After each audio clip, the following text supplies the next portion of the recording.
kasih pemirsa Anda kembali menyaksikan Kominfo Newsroom. Menteri Komunikasi dan Informatika Budi Aris Setiadi mendukung layanan publik secara digital yang optimal melalui rebranding perizinan lewat akses digital bernama e-penyiaran. Hal itu dilakukan untuk mempermudah para pelaku industri penyiaran baik televisi maupun radio di Indonesia.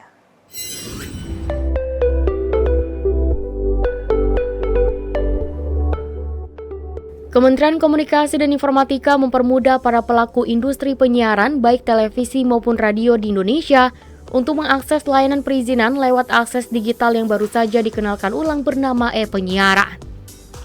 Menteri Komunikasi dan Informatika Budi Aris Setiadi menyampaikan, untuk mendukung layanan publik secara digital yang optimal, e-penyiaran yang kembali dikenalkan ulang tersebut dilengkapi dengan 2 standar internasional, yakni terdiri dari ISO 27001-2022 dan ISO 9001-2015. Standar ISO 27001-2022 menandai bahwa akses digital untuk mengurus perizinan penyiaran itu telah memenuhi standar sistem keamanan manajemen informasi.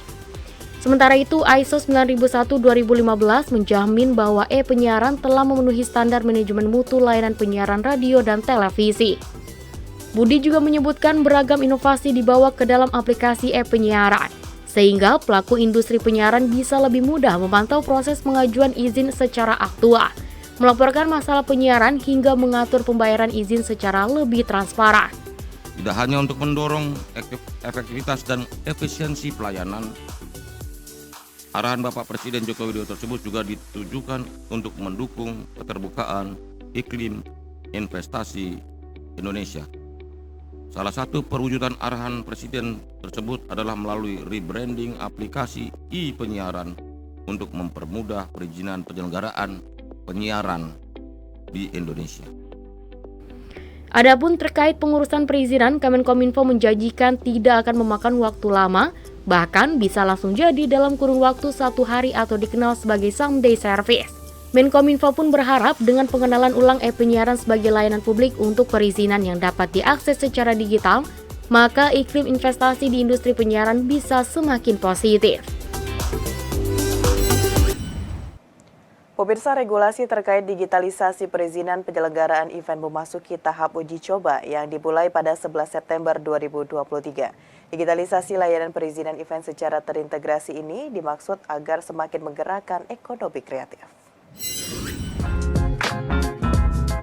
Menteri Pariwisata dan Ekonomi Kreatif Sandiaga Salahuddin Uno dalam keterangannya pada press conference uji coba digitalisasi layanan perizinan penyelenggaraan event di kantor Kementerian Pariwisata dan Ekonomi Kreatif menyebutkan, regulasi terkait digitalisasi perizinan penyelenggaraan event memasuki tahap uji coba yang dimulai pada 11 September 2023. Uji coba diterapkan secara terbatas dalam rentang waktu kurang lebih 1 bulan untuk penyelenggaraan event konser berskala nasional di 6 venue terpilih, yaitu GBK, JCC, G-Expo, Ancol BCIS, ISBSD, dan Community Park PIK 2. Pesan Bapak Presiden agar sistem ini user-friendly, dan seandainya ada kesulitan, ada tempat yang bisa menjadi rujukan agar perizinan ini bisa diterbitkan tepat waktu.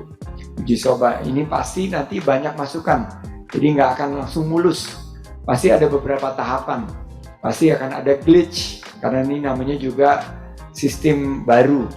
Tapi ini adalah sebuah upaya untuk menciptakan sistem yang holistik, terintegrasi, dan mudah.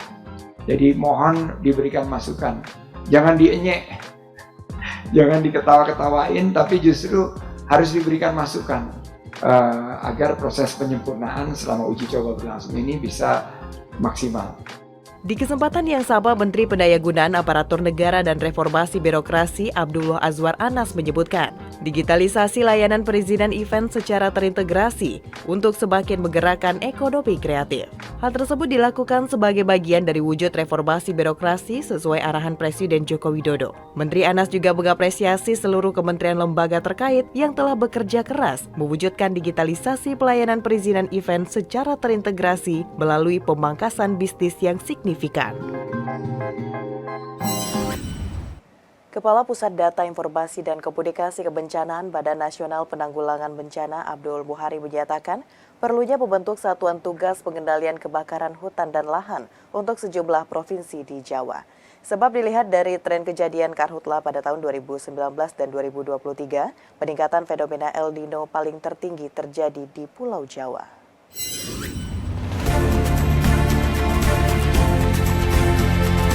Badan Nasional Penanggulangan Bencana melaporkan, hari tanpa hujan di Pulau Jawa dilaporkan lebih dari 60 hari, sehingga terjadi kekeringan yang mengakibatkan masyarakat kesulitan air bersih. Kondisi kekeringan tersebut membuat eskalasi bencana kebakaran di Pulau Jawa dapat terjadi dan dapat meluas seperti beberapa kejadian kebakaran hutan dan lahan karhutla di kawasan pegunungan dalam 2 pekan terakhir. Tidak hanya di Pulau Jawa, Kalimantan Selatan juga melaporkan hari tanpa hujan selama lebih dari 2 bulan.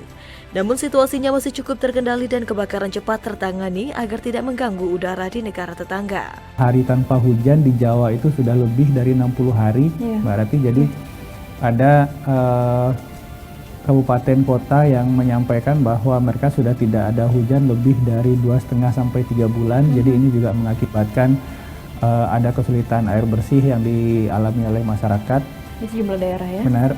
Tapi kalau kita lihat secara umum, kalau di awal tahun kita melihat warnanya rata-rata merah, kalau sekarang kita sudah melihat hampir semuanya hijau. Ya Pak, kebakaran hutan dan lahan ini yang mendominasi. Hutan dan lahan. Untuk itu, Kepala Pusat Data Informasi dan Komunikasi Kebencanaan Badan Nasional Penanggulangan Bencana Abdul Muhari menyatakan perlunya membentuk satuan tugas pengendalian kebakaran hutan dan lahan untuk sejumlah provinsi di Pulau Jawa. Sebab dilihat dari tren kejadian karhutla pada tahun 2019 dan 2023, yang dimana peningkatan fenomena El Nino paling tinggi terjadi di Pulau Jawa. Abdul Muhari dalam disaster briefing mengatakan, pemerintah selama ini memberikan atensi pencegahan karhutla pada 6 provinsi, seperti Riau, Jambi, Sumatera Selatan, Kalimantan Barat, Kalimantan Tengah, dan Kalimantan Selatan. Namun jika melihat fenomena saat ini, Riau dan Jambi masih relatif terdapat hujan. Provinsi Jawa Timur menyumbang kejadian karhutla paling tinggi disusul oleh Jawa Tengah dan Jawa Barat. Meskipun wilayah tersebut bukan mayoritas lahan gambut, namun dampak kebakarannya bisa sangat masif dan eskalatif. Yang perlu kita pelajari di sini bahwa provinsi-provinsi di Jawa pun perlu membentuk satgas pengendalian karhutla. Ternyata perlu juga menjadi perhatian ya. Benar. Ya. Karena ini yang kita lihat, Jawa Timur itu paling tinggi tuh. Cukup dominan ya, iya. Dari 2018-2023. Jawa Tengah, Jawa Barat. Artinya memang secara historis harus ada atensi yang lebih dari pemerintah Provinsi Jawa Timur dan Jawa Tengah. Karena kawasan-kawasan mereka ini banyak kawasan padang rumput ya. Kalau di Banyuwangi, ada di tempat-tempat lain kawasan lingkungan Taman Nasional. Badan Narkotika Nasional Republik Indonesia memusnahkan ratusan kilo barang bukti hasil tindak pidana narkotika di lapangan parkir BNN RI. Pemusnahan berbagai jenis narkotika tersebut dari 13 kasus yang diungkap sejak Juni terdiri dari sabu, ganja, hingga ekstasi. Hingga September 2023 ini, Badan Narkotika Nasional telah 8 kali melakukan pemusnahan barang bukti narkotika di Indonesia. Total barang bukti yang dimusnahkan sebanyak 115.905 gram terdiri dari sabu, ekstasi, narkotika, tembakau sintetis, dan juga ganja. Kepala Badan Narkotika Nasional Petrus Golose mengatakan, barang bukti yang dimusnahkan merupakan hasil pengungkapan 13 kasus tindak pidana narkotika dengan jumlah tersangka sebanyak 19 orang.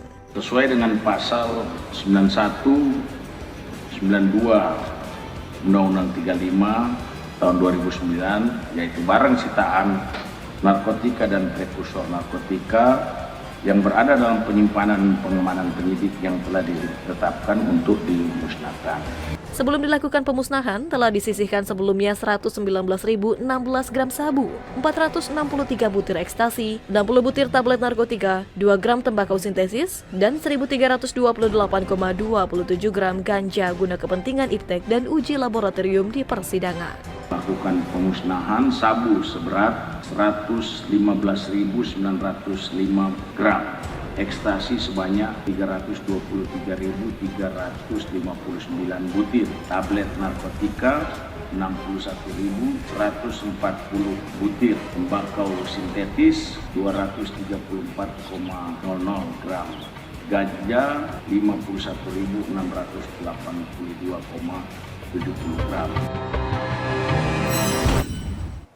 Pemirsa, usai jeda pariwara, kami akan kembali dengan dialog terkait Indonesia darurat perdagangan orang sesaat lagi.